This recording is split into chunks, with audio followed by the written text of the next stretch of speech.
Terima kasih Anda masih bersama kami. Bagi Anda yang baru saja bergabung, kami hadirkan kembali 3 berita utama hari ini.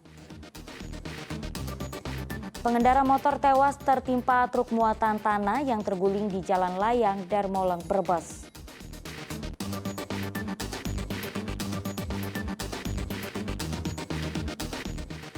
Bekerja di luar negeri tetapi tak sesuai kontrak kerja, puluhan pekerja migran asal Banyumas jadi korban tindak pidana perdagangan orang.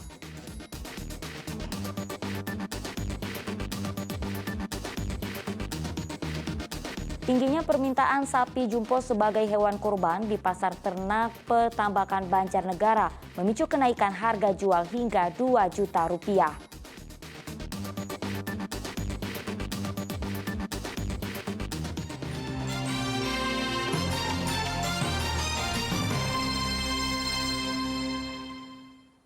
Seorang warga Rembang ditangkap karena menipu belasan calon tenaga kerja Indonesia. Modusnya pelaku mengiming-imingi korbannya untuk bekerja di luar negeri dengan gaji yang tinggi.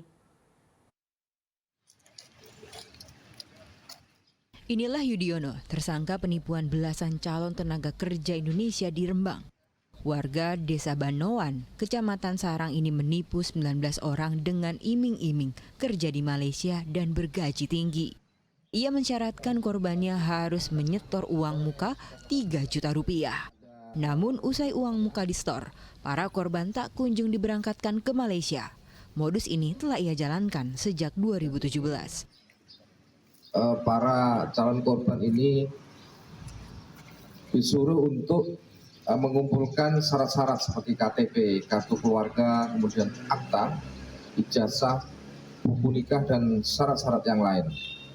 Namun pada kenyataannya ke-19 korban ini tidak jadi berangkat. Kami menduga bahwa ini dilakukan dengan tidak prosedural sehingga pelaku ini kita lakukan proses penegakan hukum pelaku. Polisi menyita barang bukti seperti pamflet lowongan kerja, paspor, dan KTP para korban. Kini tersangka dijerat Undang-Undang Perlindungan Pekerja Migran dengan ancaman hukuman minimal 3 tahun penjara. Arif Nur melaporkan dari Rembang. Penipuan pekerja migran juga ditemukan di Banyumas. 3 tersangka ditangkap karena menipu 30 pekerja migran. Tak hanya menipu, tersangka juga mempekerjakan para korban di luar negeri, tapi tak sesuai kontrak kerja. Praktik perdagangan manusia di Banyumas terbongkar. 3 tersangka ditangkap setelah menipu pekerja migran yang dijanjikan kerja di negara-negara Asia. Kasus berawal saat seorang pekerja migran melapor karena telah ditipu ketiga tersangka. Polisi mendalami laporan itu dan menemukan tempat pelatihan tenaga kerja puluhan pekerja imigran. Modus ketiga tersangka menjanjikan para calon pekerja migran berangkat ke sejumlah negara, tetapi sejumlah dari mereka tidak diberangkatkan. Sementara yang diberangkatkan ke luar negeri bekerja tetapi tidak sesuai kontrak. Padahal para pekerja migran telah membayar puluhan juta rupiah biaya administrasi untuk proses berangkat ke luar negeri. Yang sudah diberangkatkan tadi dari Bapak BS itu sudah memberangkatkan 10, kemudian Ibu P sendiri bekerjasama dengan Bapak BS ini sudah memberangkatkan sebanyak 20. Tentunya mereka ini melakukan perekrutan dengan bekerjasama dengan agensi yang ada di luar negeri, kemudian ini dipekerjakan tetapi tidak sesuai dengan kontrak kerja yang dijanjikan dengan mereka. Para tersangka meraup keuntungan hingga ratusan juta rupiah dari modus yang mereka jalankan. Atas perbuatannya, mereka terancam 10 tahun penjara sesuai pasal 81 Undang-Undang tentang Perlindungan Pekerja Migran Indonesia. Mardianto melaporkan dari Banyumas. Ya, pendidikan tak memandang usia ataupun latar belakang, seperti puluhan pedagang asongan di Terminal Bus Tegal yang akhirnya lulus setelah mengambil sekolah kejar paket.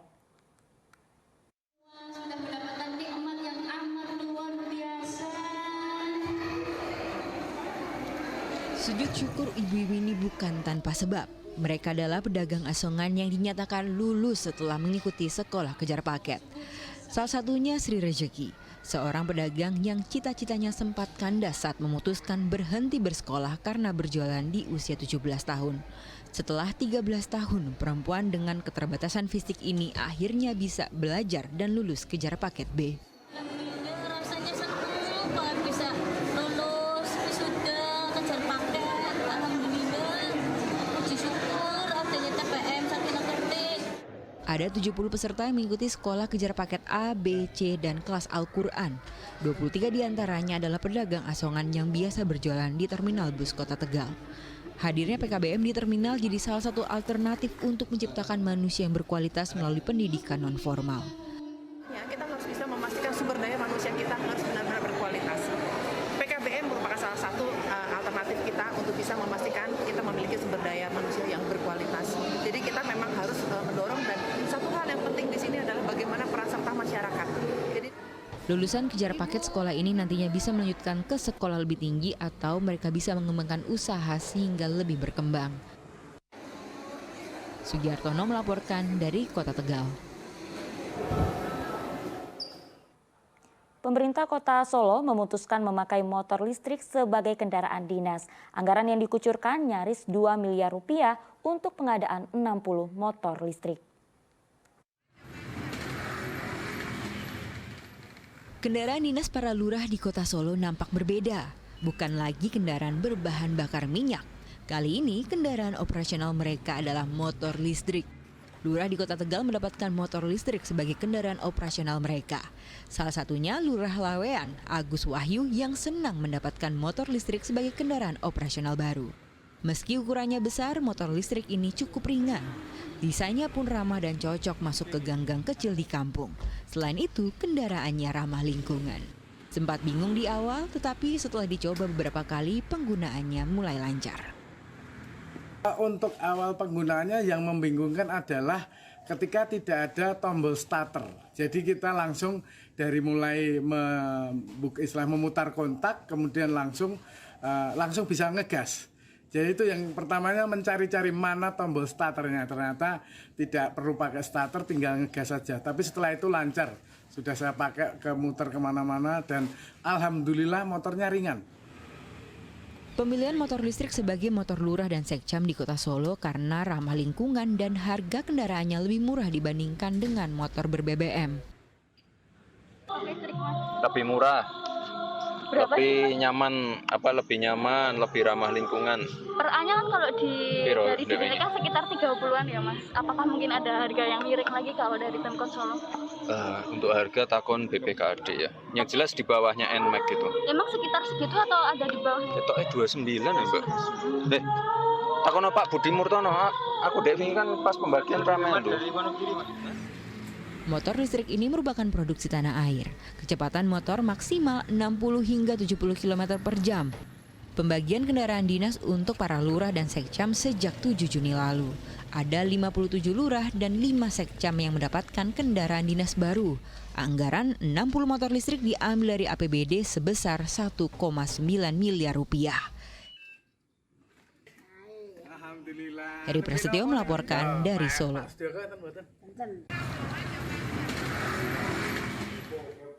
Untuk memperluas akses layanan bagi pelaku usaha mikro, kecil, dan menengah, Dinas Penanaman Modal dan Pelayanan Terpadu Satu Pintu Kota Tegal meluncurkan aplikasi digital matchmaking online atau Digimon. Aplikasi itu untuk mempermudah pelaku UMKM dalam mengakses permodalan. Aplikasi Digimon untuk memperluas akses layanan dengan menjalin kemitraan antar pelaku usaha kecil dan usaha besar. Harapannya pelaku UMKM bisa mendapatkan modal pelatihan hingga pembinaan teknis. Dengan mendaftar, data pelaku UMKM otomatis tersambung secara daring dan bisa dimanfaatkan perbankan, sehingga mempermudah proses pemberian modal. Lewat aplikasi ini diharapkan tercipta iklim investasi kondusif sebagai kunci pemulihan ekonomi pasca pandemi. Bisa mendapatkan akses layanan permodalan, pelatihan, pembinaan, pengembangan dari instansi teknis, kemudian akses marketing dari beberapa stakeholder yang bekerja sama berkolaborasi dengan kita. Tapi apa sih Pak? Manfaat secara spesifik yaitu ketika mereka sudah punya usaha, kemudian pengen pengembangan usahanya melalui permodalan, nah data mereka ini kan tersambung bisa dimanfaatkan oleh lembaga keuangan perbankan. Dari aplikasi ini ada wadah, ada semacam marketplace yang bisa menghubungkan tadi antara pelaku usaha besar maupun masyarakat tadi yang khususnya pelaku usaha UMKM di Kota Tegal ini. Jadi ini sangat positif sekali dan kami sangat apresiasi dari aplikasi ini.